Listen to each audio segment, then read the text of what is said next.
sur YouTube tranquillement, et donc le but c'est tout simplement, je vais dans mon interface Howard Young Jury, duquel je fais partie, j'ai fait une petite sélection là de 5 sites que je dois juger et qu'on va aller checker ensemble, on va aller les visiter, on va aller regarder un petit peu quels sont les points intéressants, qu'est-ce qu'on peut exploiter, quelles sont les petites erreurs aussi qui auraient pu être mieux faites, et le but c'est tout simplement d'en apprendre un petit peu plus sur le design ensemble, et de prendre ce temps de review. On va commencer tout de suite avec le premier qui est proposé, c'est The Kinfolks. Alors, c'est une agence créative qui aide les compagnies, les entreprises mondialisées à améliorer l'évolution de leurs clients grâce à la transformation digitale. Bon, ça c'est toujours un beau petit blabla, mais au moins on sait que c'est une agence créative en gros, et on va découvrir cette expérience avec... Oh ouais, sympa, il y a une petite interaction à la souris avec cette espèce de petit globe 3D et ses interconnexions. Donc pour de la multinationale, hein, vu que c'est les entreprises avec lesquelles ils travaillent, ça fait ce truc globalisé, on ressent bien le concept, c'est assez fluide, ça marche plutôt bien, voilà, ça fait toujours un bon petit effet. Après le texte est assez fat en termes de place, ça laisse pas beaucoup d'espace autour, c'est peut-être un petit peu dommage, mais en tout cas ça c'est un bel effet qui claque, on va commencer à scroller. Ok, c'est du scroll étape par étape. C'est à chaque fois qu'on va scroller, on va avancer d'une section. C'est pas du scroll fluide où plus on avance, plus on progresse dans l'histoire, mais du étape par étape. Pourquoi pas, hein. Dans certains cas, ça peut bien le faire. On a le petit effet avec le curseur qui vient attraper les boutons. On voit par contre, et c'est un petit peu dommage, que là on a une séparation très brute. Quand le cercle rentre, on voit qu'en fait il est juste bloqué par une espèce de boîte. Du coup, ça fait un effet pas hyper fini. Mais c'est pas très grave, mais voilà, dans les petits détails, dans les petites finitions, ça compte toujours. Donc ça aurait pu être une petite amélioration, mais en tout cas on a des case studies directement, on ira les voir plus tard. Un petit effet de hover qui fonctionne bien, simple mais qui fonctionne bien. On avance avec des petites voilà, animes quand on arrive sur les différents produits à chaque fois, c'est plutôt propre. Les éléments arrivent avec voilà, un petit peu de contexte, mais pas too much non plus, ça vient pas gâcher l'expérience. Et on a un effet un peu glitch. À chaque fois qu'on vient passer notre curseur sur un des points, on va dire, qui viennent présenter, un des services qui viennent présenter, est-ce qu'on peut cliquer dessus? Oui, ok. Alors c'est bien d'avoir ce petit effet au hover quand on arrive dessus qui montre qu'il y a quelque chose, qu'il y a une interaction. Ça aurait peut-être pu être un petit bonus de montrer, une fois qu'on est toujours en hover, mais qu'il y a plus ce petit effet d'intro qui a été fait, de montrer un truc qui fait qu'on peut cliquer. Parce que là, il y avait forcément un tout petit doute là-dessus. Donc il faut faire gaffe. Après, la construction de la page est plutôt propre, un petit peu plus simple voilà, que leur accueil, mais elle vient détailler de manière bien organisée les différentes parties. C'est bien organisé, bien hiérarchisé en vrai, avec des icônes je pense qui sont custom, qui restent dans le style de leur site depuis le début, donc ça marche plutôt bien. On va revenir à l'accueil pour aller continuer cette expérience de scroll de leur homepage. Ok, ça marche plutôt bien. Ok, on arrive sur leur client. Et la petite planète qu'on voit depuis le début apparaît ici pour expliquer qu'ils sont présents dans plein de pays. Je pense que du coup là, les petits points qui ressortent, c'est les points, les endroits avec lesquels ils ont travaillé. Donc ça rend bien visuellement. Il y avait pareil, hein, le curseur fait un petit peu bouger le globe de manière très smooth. Ça marche bien. Franchement, c'est très visuel. Pour le coup, on comprend exactement que vraiment ils travaillent partout dans le monde. Et ça va bien avec leur identité. Et il propose même un petit quiz pour voir à quel point ton entreprise peut avoir besoin d'eux. Ça c'est hyper malin en termes stratégiques. Et ce petit visuel rend bien, c'est stylé. Là bon, ça peut être sur le côté gap. Bon, c'est un petit peu plus abstrait que le reste, mais en tout cas c'est plutôt joli. Et est-ce qu'on peut scroller encore plus bas? Ouais, un petit peu partie blog, etc. Pour le référencement, on connaît. Un guide aussi potentiellement pour venir t'aider à aller pousser un petit peu plus en profondeur. Et à la fin on arrive ouais, sur un footer avec les endroits où on peut les retrouver. Alors peut-être le petit point qui peut être dommage, c'est que du coup sur cette homepage on a plein de sous-sections finalement. on nous emmène à plein d'endroits différents et il n'y a pas forcément un ordre. C'est-à-dire, j'ai envie à la fois de cliquer sur les projets au tout début, mais ça me fait sortir de cette expérience. J'ai envie peut-être de faire le quiz, mais en même temps, je vois qu'il y a un guide un petit peu plus bas. Alors, qu'est-ce que je fais? Voilà, il y a peut-être beaucoup d'appels à l'action différents dans cette homepage. Faut s'en méfier, mais on va aller tester le quiz, on va voir comment c'est organisé. Et vers quoi ça nous redirige. Allez, on va aller se tester le quiz. Ok, ça redirige hors du site sur un Typeform. Bon, pourquoi pas, du coup ça va être un petit peu moins intéressant, on connaît Typeform, mais en tout cas c'est super intéressant le principe de proposer un quiz comme ça, ou en tout cas un questionnaire qui va t'emmener vers comprendre comment l'entreprise peut t'aider. C'est vraiment pas mal. Alors maintenant leur petit menu, il y a pareil, hein, beaucoup de contenu. Projet, service, about us. Ok, ça a l'air vraiment à chaque fois de rediriger vers des pages autres, hein, c'est pas juste un scroll dans la home page. Et par exemple, là, si on vient sur projet, ouais, au final, on retrouve la même chose que sur la home page quand on était arrivé sur la partie projet. Du coup, je comprends pas forcément. Est-ce que c'est vraiment utile de mettre une page dédiée, sachant qu'on a déjà toute une section dédiée qui présente exactement le même contenu et qui s'intègre dans une lignée? Ça, c'est à voir. Bon, c'est plus du détail.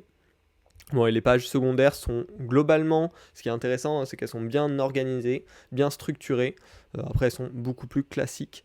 Leur menu peut peut-être manquer un petit peu de simplicité de lecture. Leur typo est très particulière.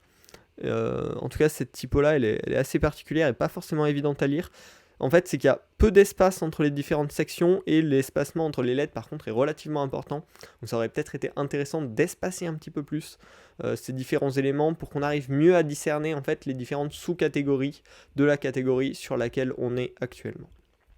Bon, et on va tester leur appel à l'action Start Your Project, qui amène encore sur une page templatée avec... Ils remettent leur position, enfin les endroits où ils ont des bureaux et un formulaire de contact un petit peu plus classique. En vrai, globalement, ça marche bien, hein, c'est un site très intéressant. L'identité graphique est hyper forte et vraiment est présente, transpire à travers tout le site. Après, voilà, on a toutes les pages de contenu qui reprennent le même format avec ce header et on voit un petit peu toujours ces interconnexions qui marchent bien. Globalement, c'est hyper cohérent, c'est vraiment pas mal. Je sais pas ce que vous en pensez, mais je valide plutôt.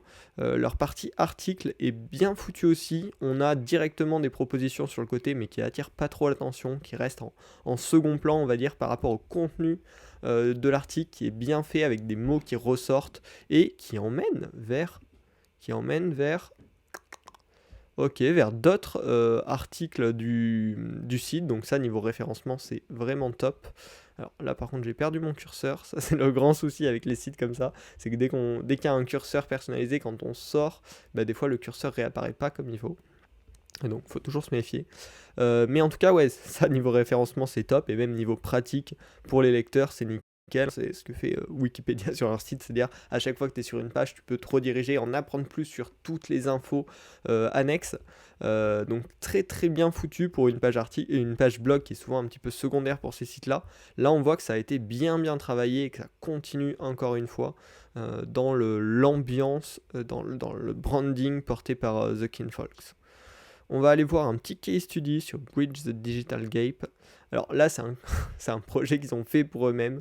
On voit que le client, c'est The Kinfolks. C'est pas le mieux, on va dire, dans un portfolio comme case study, mais en même temps, je sais pas à quel niveau ils en sont, s'ils ont peut-être pas énormément de projets pour le moment. Donc bon, si c'est un projet quali, mieux vaut ça que rien, on va dire. Et puis ils le présentent vraiment de manière concrète, pas centrée sur eux-mêmes, donc sur à quoi sert The Digital Gap. Donc c'est intéressant, et puis en même temps, du coup, ils vendent un petit peu leurs produits au passage. Donc pourquoi pas, les visuels sont bien, encore une fois, l'image est bien conservée, donc franchement, il est très validé ce site, il y a plein de choses intéressantes dessus desquelles on peut s'inspirer. Ouais, c'est plutôt validé. En termes de design, là, pur, on est globalement très bon. parce que bah, voilà, on a une ambiance bien respectée, on a globalement pas d'erreur hein, grossière sur la typo, sur les espacements, sur l'architecture du site. Globalement, on est vraiment bien. Côté usability, on est pas mal. Franchement, on est pas mal, hein. C'est dommage cette lecture du menu là qui est un petit peu complexe parce que ça manque d'espacement et probablement un petit peu de contraste en fonction de l'endroit sur lequel on se situe. Mais sinon, on est pas mal du tout. La partie article aussi est excellente. Donc ouais, c'est là aussi plutôt une bonne note. Sur la creativity, bah, pareil, globalement, ils se démarquent beaucoup hein, avec tout ce monde de l'interconnexion, on va dire, qui est mis en valeur à travers le site. Et niveau contenu, bah, voilà, on l'a vu, les articles notamment sont hyper quali, très propres, très approfondis. Donc ouais, c'est plutôt validé comme site. On va pouvoir passer au suivant. Le suivant, c'est Vela. Ça a l'air d'être un style complètement différent.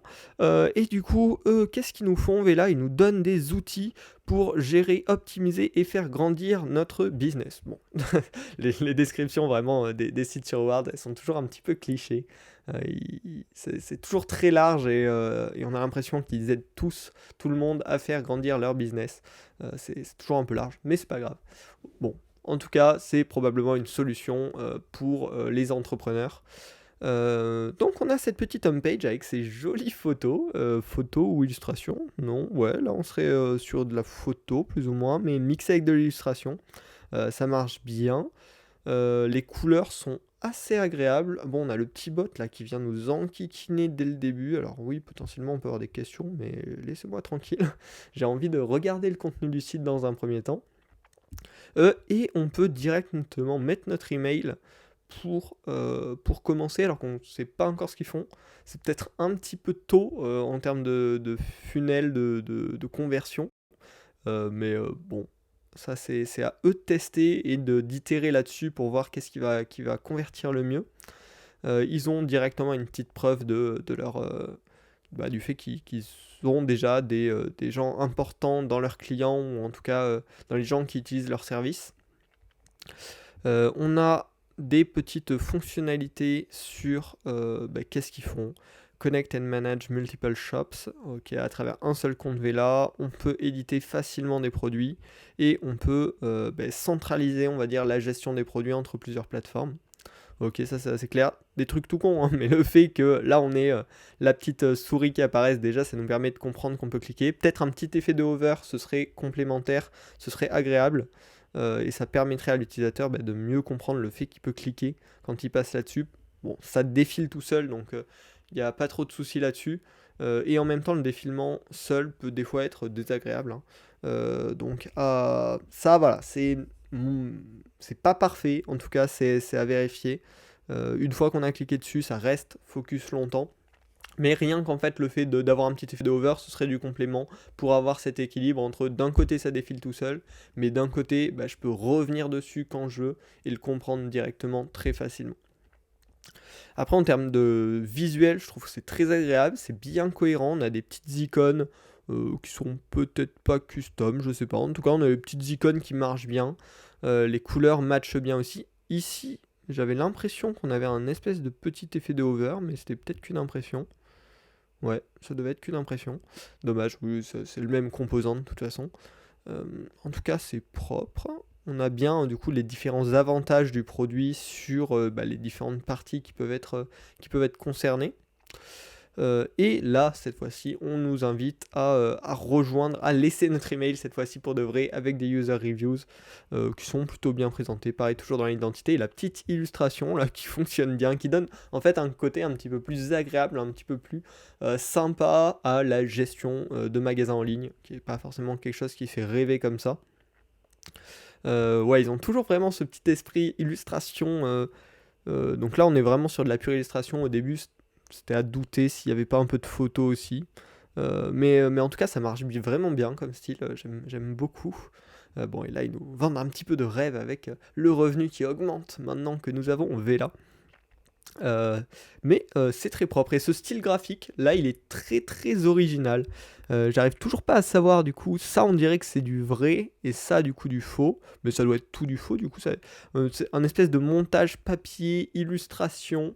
C'est très joli, ça se démarque pas mal en fait, et rien que ça fait plaisir d'avoir vraiment voilà, une patte graphique qui sort du lot. Voilà, ça on ne peut que valider. Et puis sur la partie sign in, create account, on va pas aller plus loin malheureusement, mais on a toujours voilà, cette identité qui se tient. On va aller tester un petit peu les champs. Je m'appelle Romain Pinchenat, je vais mettre un email foireux. Ok, et là je vais mettre un mot de passe de test. Create account. Ok, on a bien les bonnes erreurs. Alors là, c'est mieux, hein, toujours mieux de les afficher directement à côté du champ en question. Surtout qu'ils utilisent que des placeholders. Du coup, bah, là potentiellement mon email n'est pas valide, mais c'est quel cas pour mon email. Je vais me douter que c'est pas les deux premières parce qu'elles sont en jaune et que c'est un de ceux-là. Donc c'est probablement ça parce que là il y a des petits points, mais globalement, voilà, ça demande beaucoup de déduction. Et en plus, on a deux erreurs qui s'affichent à la fois, donc là, il y a un petit travail à faire là-dessus. C'est dommage parce que globalement, leur interface donne vraiment envie. C'est vraiment bête si des gens sont bloqués à la partie où ils veulent créer un compte. Donc ça, voilà, on évite les placeholders qui servent de label pour les champs, surtout quand il y a 5 champs. 5 champs, ça commence déjà à être beaucoup. Et on place les messages d'erreur directement à côté du champ concerné. C'est beaucoup plus simple et beaucoup plus efficace pour l'utilisateur. On a bien fait de tester ce formulaire parce que voilà, il y avait quelques trucs à redire ici. On peut prendre le contact là avec les petits bots. Alors, je sais plus quelle entreprise propose ça là. On en voit beaucoup de ces petits. Ok, alors c'est pas, ça veut pas. De ces petits intercom, voilà. C'est Intercom Messenger qui permet du coup de prendre une prise de contact petit peu plus naturelle si ils répondent vite derrière. Euh, Ça c'est plutôt pas mal. Je sais pas à quel point ça marche et à quel point les utilisateurs sont satisfaits avec ça. Ce serait intéressant que je recherche des articles là-dessus. Mais en tout cas, pourquoi pas quoi. Pourquoi pas. Et je viens de remarquer quand on charge la page, voilà, il y a une légère petite animation des différents éléments qui représentent en fait tout ce qu'on peut vendre, j'imagine, avec Vela. Donc ça, on valide carrément. On va aller voir la page Help. Mais franchement, très bonne surprise sur ce site-là. C'est vraiment la preuve que on peut faire avec quelque chose de relativement simple graphiquement, mais un petit style bien percutant, bien original, quelque chose qui ressort du lot, qui marque les esprits et qui donne un petit peu le smile, même si on est clairement dans la gestion d'un magasin en ligne. Et sur la partie Help Center, du coup, ça a l'air d'être bien rangé un petit peu par collection, on va dire, dans une FAQ. Ça garde le style, donc ouais, on valide carrément ce site-là. Je vais prendre mes petites notes sur, en termes de design, combien on note. Globalement, c'est assez propre. Il n'y a rien à dire là-dessus, c'est très propre, ça marche bien. Je pense, niveau contraste et tout, on est bon. Sur la usability, là, on a deux, trois petits trucs. Ouais, franchement, on a des trucs à redire. Que ce soit là, ici, on n'a pas trop d'effet de hover, on a juste le petit pointeur curseur qui marche. Donc, c'est un petit peu dommage. Sur la partie, surtout, sign up, où là, la gestion des champs est pas ouf du tout. Donc, c'est dommage, c'est dommage. On va être obligé de mettre une note pas folle là-dessus. Sur la creativity, par contre, bah, clairement, ils ont su se démarquer en jouant dans un domaine où c'est pas évident forcément de se démarquer, d'avoir une vraie identité. Donc là-dessus, on les félicite vraiment. Et en termes de contenu, on est pas mal aussi. On a vraiment beaucoup de visualisation de bah, comment ça marche concrètement, qu'est-ce que le produit permet de faire. Donc c'est hyper agréable. Euh, Ouais, c'est écrit de manière concise et on a du visuel qui vient t'expliquer concrètement là où ça aurait pu être expliqué en beaucoup trop de mots. Donc on est plutôt bon, hein, on peut les féliciter là-dessus. Et on va passer au prochain site. Le prochain site qu'on va review ensemble, c'est Meissner Sewing, qui est un site qui a été fait aux États-Unis by Staylime. Et qu'est-ce qu'ils nous font? Ok, ça a l'air d'être un thème. Bon, on va aller voir ça. On va aller voir ça. Hop, ça charge vite et bien. On a beaucoup un grand menu avec des icônes. Cette icône, je ne sais pas trop ce que c'est. On dirait que je peux avoir accès aux stats. Bon, on verra plus tard.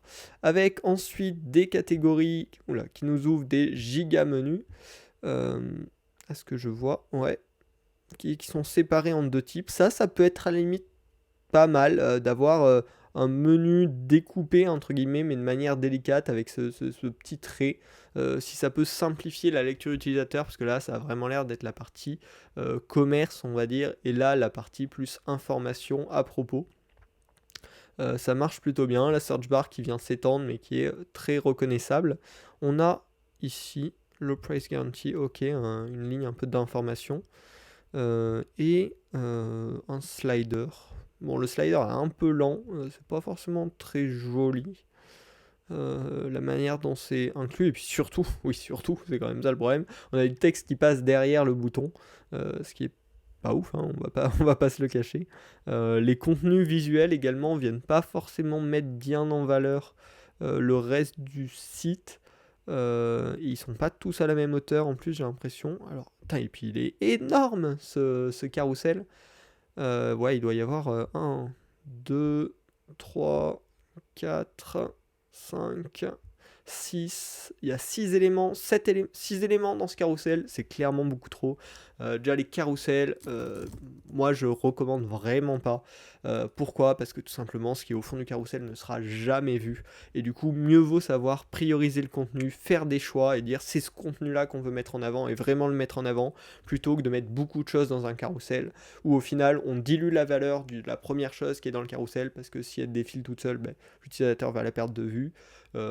Ou sinon, les trucs qui sont au fond du carrousel seront jamais vus. Donc franchement, c'est pas un très bon composant à mettre en homepage parce que du coup ça priorise pas du tout l'information. C'est assez dommage. On a directement en dessous les produits mis en avant.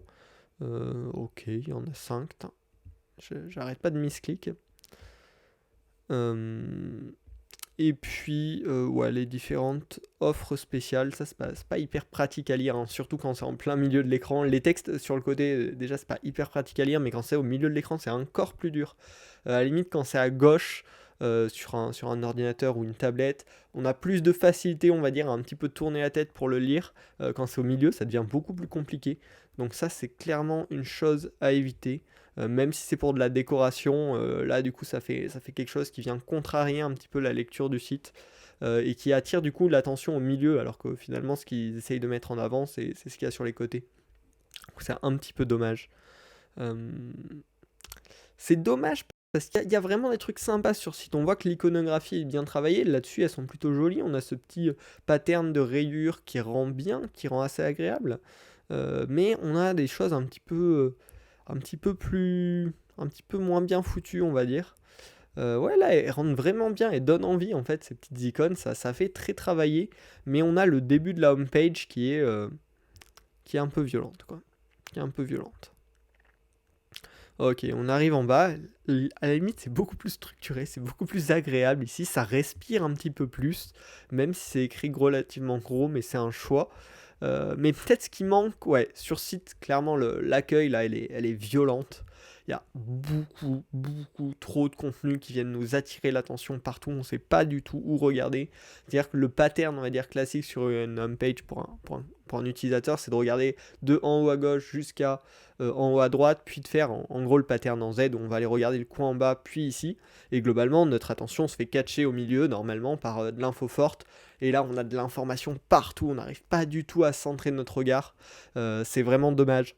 C'est vraiment dommage parce que bon, là aussi on a vu qu'il y avait des problèmes, mais parce qu'à partir d'ici ça respire beaucoup plus, même si l'alignement à droite, franchement c'est pas possible, on n'aligne pas du texte à droite comme ça, ce n'est pas possible, mais ça respire mieux. Et c'est beaucoup plus agréable à la lecture. Après on a aussi des problèmes de cohérence, c'est-à-dire là on a ce truc locations qui se répète plein de fois pour faire un petit peu stylé saut 2021, mais c'est un pattern qui est jamais utilisé sur le reste de la homepage, ça fait un petit peu bizarre. Donc ouais, on a un manque de cohérence globalement sur cette page, sur ce site. On va aller voir un petit peu là, moi ces onglets ils m'interpellent depuis le début. Qu'est-ce que ça fait si je clique là-dessus? Ça ne fait rien. Ok. Donc le petit truc de stats, je sais pas, on peut pas cliquer dessus. Ah si, non, non, j'ai essayé de forcer, il marche pas du tout. Bon, il y a... Ouais, finalement là, l'apprentissage clairement qu'on peut ressortir de ce site, c'est faut faire des choix dans le contenu, dans qu'est-ce qu'on met en avant, et on peut pas tout mettre sur une home page sans scroller, on peut pas avoir à la fois toutes les sections, à la fois tous les avantages de l'entreprise, à la fois tous les formulaires de contact, à la fois le panier, la connexion, la recherche, un slider qui comprend 6 éléments. Il faut faire des choix. C'est vraiment une des choses les plus importantes en design, en fait, de sélectionner l'information qu'on va mettre en avant et de la mettre en avant du mieux possible pour guider l'utilisateur au fur et à mesure dans son expérience. On va quand même aller voir un petit peu une page produit, mais on va pas s'éterniser sur ce site. J'y reviendrai un petit peu plus tard pour le noter plus en précision. Les pages produits, elles respirent un petit peu mieux pour le coup, hein. On voit que dès qu'ils font un peu plus de choix, ça va mieux. Ouais, ouais, c'est dommage. C'est dommage. Cette homme, finalement, donne une super mauvaise impression et donne juste envie de. Il y a trop de contenu. Si on est en plus, si on passe par erreur notre souris sur Classes and Event, par exemple, qui est une très longue section, pour en ressortir, c'est hyper chaud. Faut emmener notre souris tout en bas. Donc, voilà. Les apprentissages avant qu'on passe à la suite, c'est faire attention de ne pas surcharger l'utilisateur, faire attention de faire des choix, juste faire des choix. Et quand on a des gros menus comme ça, bien énormes, qui prennent beaucoup de place, trouver une solution pour que l'utilisateur finisse pas bloqué là-dedans, parce que là, on peut galérer, on a la petite croix, mais c'est pas hyper pratique. Faire des choix. Voilà, c'est l'apprentissage avec ce site-là qui est pas forcément agréable. Donc si on devait résumer, niveau de design c'est hyper inégal, mais on a quand même des choses, voilà, centrer un texte à droite, un paragraphe qui doit être lu, ça peut pas être validé du tout.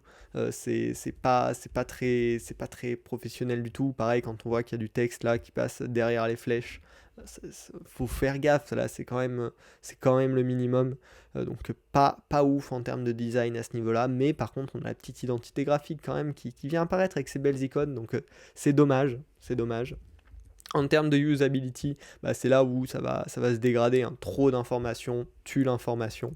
Donc on ne peut pas mettre une bonne note en usability. Sur la creativity, on a quelque chose, hein, avec l'icône, encore une fois les identités graphiques, mais après on n'a pas non plus on n'a pas une expérience très cohérente dans cette créativité-là, donc c'est un petit peu dommage. Et sur le contenu, bah, il y en a juste trop. Il y en a juste trop, on ne sait pas où aller, on ne sait pas qu'est-ce qui est important. Donc il y a du contenu, mais il est trop compliqué à lire et à absorber pour les visiteurs. On va pouvoir continuer avec Formula Studio. Alors lui, il m'intriguait depuis que je l'ai vu tout à l'heure, là. La preview sur Awards intrigue. C'est vraiment le truc.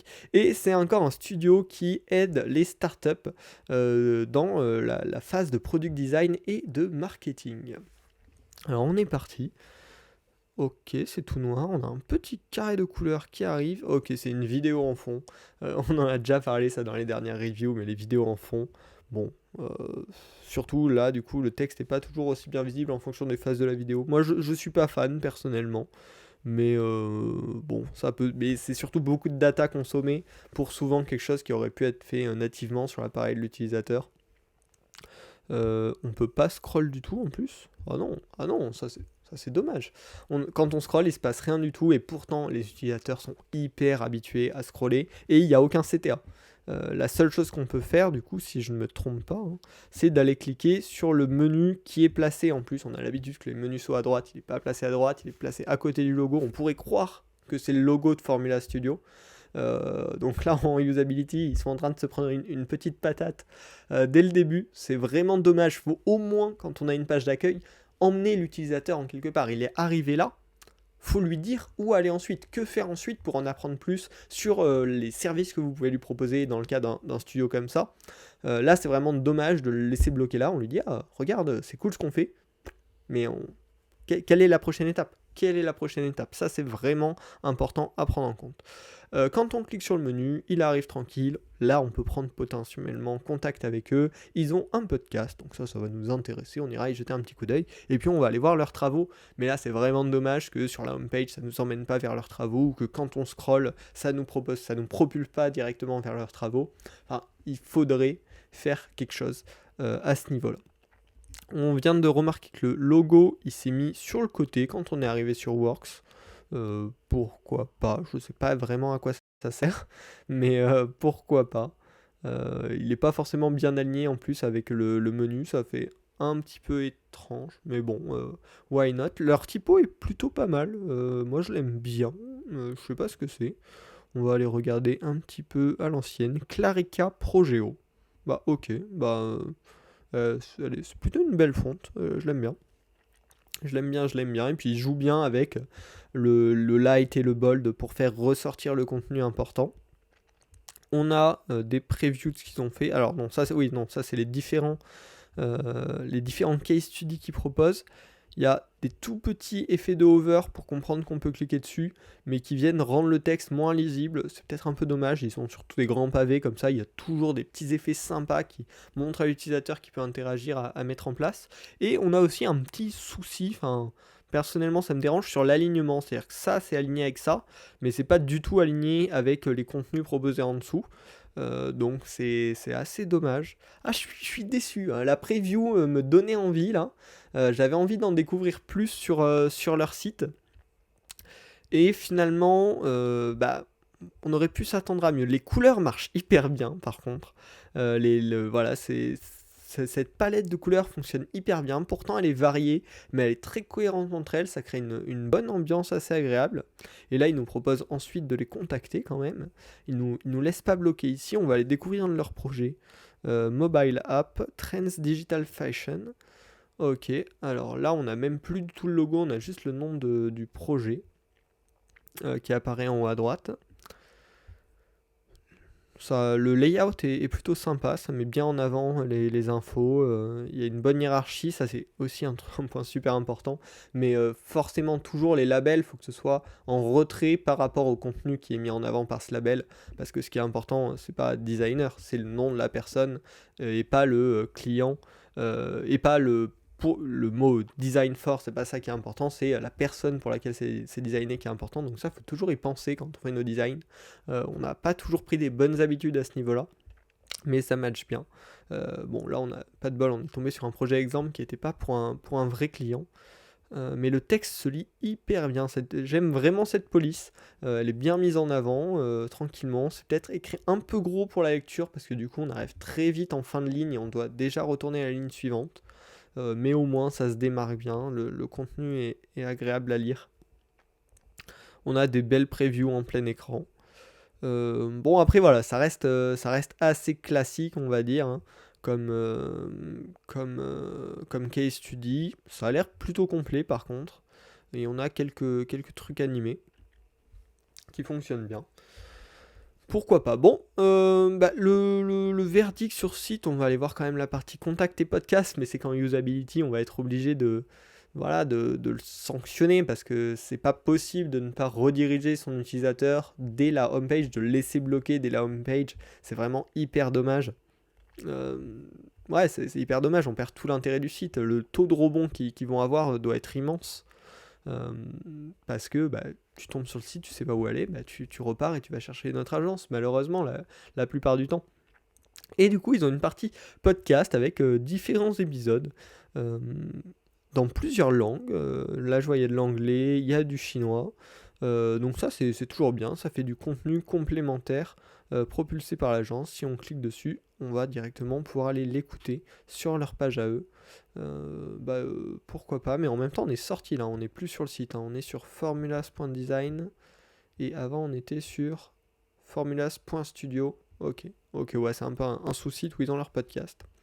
Ok, intéressant, pas parfait mais intéressant. Et oui, ok, ah ouais, pareil, petit truc, là quand le menu est ouvert, on a sur cette page, on a les mêmes couleurs de fond sur le menu et sur le background de la page. Du coup, on capte pas forcément bien la différence et on peut scroller dans la page malgré le fait que le menu soit ouvert. Et du coup, on s'y perd carrément. Vraiment usability, on va être obligé d'être sévère. Mais c'était un site intéressant en tout cas avec pas mal d'apprentissage. En termes de design, visuellement parlant, c'est plutôt propre globalement. Je pense qu'on peut être d'accord avec ce qu'on a review, que ça se lit bien. C'est généralement bien agencé. Ah, quoique, il y a quand même. Ah, ouais, j'avais oublié ça quand même. Il y a quand même des décalages de ouf et des manques de feedback. Ouais, ça va pas être si ouf que ça. Sur la usability, par contre, là on a des énormes problèmes. On l'a vu, déjà ces effets de hover, le fait qu'on est bloqué sur la page d'accueil et que ça nous redirige nulle part. Non, tout ça, c'est pas bon. Sur la creativity, on n'a rien d'exceptionnel en soi. Rien qui soit démarqué plus que ça. Et sur le contenu, on a des case studies bien profonds quand même, qui vont, voilà, où il y a de quoi, ça nous explique des choses, clairement. Ils s'en arrêtent pas à juste nous montrer des visuels, et c'est plutôt bien organisé, avec les différentes sections, le challenge, qu'est-ce qui en est sorti. Tout à l'heure, il y avait une partie sur leur méthode, etc. Donc c'est bien détaillé. Ça, on peut les en féliciter, et c'est quand même souvent très important. Surtout, voilà, des clients peuvent complètement s'identifier à ces problématiques-là, voir comment vous l'avez résolu et comment vous travaillez là-dessus. Donc c'est toujours intéressant d'avoir des bons case studies bien complets. Enfin, on va passer sur le dernier site qu'on va review ensemble aujourd'hui. C'est GoVolt et ça vient des Pays-Bas, Netherlands. Et je ne vais pas du tout être capable de traduire cette phrase. Alors, comment on va pouvoir traduire ça en anglais? Des panneaux solaires. Ok, GoVolt, ils font des panneaux solaires et ils vous donnent des conseils. On va aller voir ça. Ok, alors ça met pas mal de temps à charger. Pourtant, normalement, avec la fibre, c'est censé aller vite. Je sais pas ce qui prend autant de temps à charger par ici, c'est étonnant. On va aller checker ça quand même rapidement. Réseau. Hop, on va aller virer tout ça et on va recharger la page pour voir combien pèse ce site. Voir si c'était de ma faute ou pas. Ouais, non, quand même 16 mégas. 16 mégas le site. Qu'est-ce qui nous pèse aussi lourd? Alors, on a un truc de 5 mégas. On a toute une vidéo qui charge dès le lancement du site. Deux vidéos là de 5 et 5 mégas qui viennent charger le début du site. Alors, je sais pas où est-ce que ça va être exploité. Mais ça paraît beaucoup. Alors, attends, on scrolle rapidement. Mais ok, il y a cette grande vidéo. C'est pas forcément nécessaire du tout qu'elle charge dès le début, dès qu'on arrive sur le site, parce que du coup ça met beaucoup plus de temps à terminer de charger et pour que l'utilisateur puisse tout simplement naviguer. On sentait que le layout n'était pas fini, donc ça faut faire gaffe. De tout simplement mettre du lazy load pour que ça charge que quand toute la page a chargé et que ça bloque pas le chargement de la page, le vrai rendu de la page. En tout cas, visuellement, ça marche plutôt bien. Le violet et le vert arrivent à bien fonctionner ensemble. La photo est assez étonnante. Bon, c'est dommage qu'on l'ait pas en anglais ou en français. Ça nous aiderait pas mal à review. Mais on va faire avec. On a le petit menu avec l'effet de hover qui réagit sur les photos. Je pense que c'est des photos d'ailleurs custom, vraiment faites pour leur site. Ça rend toujours mieux. Et puis du coup, ils ont cette petite identité un petit peu plus, clairement fun. Clairement fun qui permet de se démarquer de potentiellement des concurrents moins fun dans le domaine de l'énergie et des panneaux électriques. Pareil, l'identité visuelle marche assez bien. Et c'est dommage qu'on puisse pas lire. Mais pareil, à chaque fois on a un petit effet de hover qui vient nous montrer une image différente et qui vient probablement décrire les avantages de leur solution GoVolt avec l'application de suivi, la fameuse vidéo qui chargeait dès le début, qu'on peut voir qui se joue automatiquement. Du coup, je sais pas à quoi ça sert de la lancer alors qu'on la voit déjà, ou vraiment pour y accéder en intégralité. Là, c'est peut-être un peu dommage, elle est déjà en train de se jouer, c'est une vidéo qui fait 58 secondes. Pourquoi avoir un bouton play qui nous met un lecteur Vimeo alors que probablement ils pourraient juste faire un petit player intégré directement, quoi, où on puisse jouer la vidéo directement dans le site. Ça ferait une expérience un petit peu plus fluide, un petit peu plus cohérent, et franchement ils doivent pas en être très loin, clairement, vu qu'ils ont réussi à intégrer la vidéo. Ils auraient peut-être pu réussir à l'intégrer nativement au lieu de nous lancer du Vimeo. Quand on appuie sur le bouton, ça aurait fait une expérience plus délicate, on va dire. On a ici certaines reviews, et on peut aller en voir d'autres. C'est toujours bien foutu, et puis il donne du coup des infos sur quelle est l'installation précise de la personne en question, donc ça c'est super intéressant, et les exemples d'ailleurs sont très variés, ça va de 8 panneaux à 27 panneaux, donc à plusieurs échelles pour que ça conforte, on va dire, tous les types de clients potentiellement. Là on a un slider, ok, qu'on peut aussi marcher comme ça. Là en fait, on parlait tout à l'heure des sliders, mais ici, dans cette situation, un slider ça marche clairement bien parce que c'est un côté plus illustratif. On va montrer quelques photos comme ça qui vont défiler. L'utilisateur n'a pas forcément d'intérêt à toutes les voir, mais là ça lui permet de découvrir un petit peu l'équipe et qu'est-ce qu'ils font. Si potentiellement il veut se balader dedans, il peut attraper et se déplacer dans les différentes photos, mais dans ce cas-là, le slider a un sens, c'est-à-dire du contenu un petit peu plus secondaire, un petit peu plus illustratif. Là, c'est pas du tout gênant de l'utiliser dans ce cas-ci. Et puis, du coup, on arrive sur la fin où on va pouvoir tout simplement saisir nos informations. Les inputs sont ici très bien faits. Tout à l'heure, on avait le problème du placeholder qui servait de label. Là, quand on clique dessus, le placeholder se transforme bien en label au-dessus. Et on a un exemple du format de code postal qui vient s'afficher. Peut-être petit détail, mais sur la couleur du placeholder du coup de format 1, 2, 3, 4 AA, là il est de la même couleur que le texte qu'on saisit. Pour certains, ça pourrait leur faire croire que le texte est déjà écrit, et du coup ils pourraient essayer de le supprimer. Donc ça, voilà, petit détail quand même, mais sinon c'est très bien pensé. C'est très très bien pensé. On va aller voir leur petite page contact, et puis nous terminerons cet épisode ensemble là-dessus, sur ce joli site avec une belle identité, hein. Encore une fois, je pense que c'est un petit peu ce qu'on a rencontré aujourd'hui. C'est des sites dans des domaines assez classiques, mais qui arrivent à bien se démarquer, comme Vela tout à l'heure, avec des photos qui les représentent vraiment et qui représentent leur identité, des couleurs qui fonctionnent bien, et une architecture de l'information tout à fait bonne, tout à fait pertinente. Donc voilà, on termine là-dessus. Petit débrief sur ce site en termes de design globalement. Moi je les valide tout à fait. C'est bien organisé, il y a une bonne hiérarchie, c'est agréable visuellement, ça marche très bien, ça marche très très bien. Donc on les valide à ce niveau-là.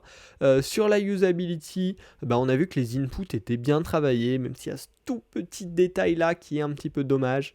Mais à part ça, on est bon. On a un menu qui est accessible en permanence, qui fonctionne bien, avec des bons effets de hover à chaque fois. Tout est bien pensé. Tout est assez gros aussi, les boutons, là, les petits boutons carrés, on peut cliquer dessus sans aucun souci. Ils sont largement assez gros pour que ce soit simple d'accès. Ouais, c'est un très bon point là-dessus, globalement, ils sont vraiment mieux que la moyenne. Sur la creativity, notamment grâce à leurs photos qui ont été prises, on dirait vraiment par eux, enfin pour eux, avec un vrai photographe, et qui sortent cette ambiance vivante qui va bien avec les couleurs, avec la tête du site globalement, ça fonctionne bien. Et en termes de contenu, bon, ça c'est un peu dur de juger parce que forcément je parle pas je parle pas la langue en question, donc c'est un petit peu dommage, mais ça a l'air d'être bien structuré. On a les reviews qui viennent donner les informations complémentaires qui vont bien là-dessus. Ils ont l'air, en tout cas, de ce qu'on a pu en comprendre, d'avoir pensé aux bonnes informations primaires, et du coup on peut leur pardonner, on va dire, le fait de le chargement de la vidéo dès le début, qui fait un petit peu ralentir le chargement complet du site, parce que c'est excellent à ce niveau-là. Voilà, j'espère que cette petite review du dimanche vous aura plu. Si ça vous intéresse, n'hésitez pas à venir me suivre sur Twitch pour pouvoir suivre en live et puis faire vos retours. Le lien sera dans la description. Et puis sinon, ce sera toujours rediffusé sur YouTube pour une petite quarantaine de minutes où on review des sites ensemble. J'espère que ça vous a plu. On se retrouve très bientôt. Salut!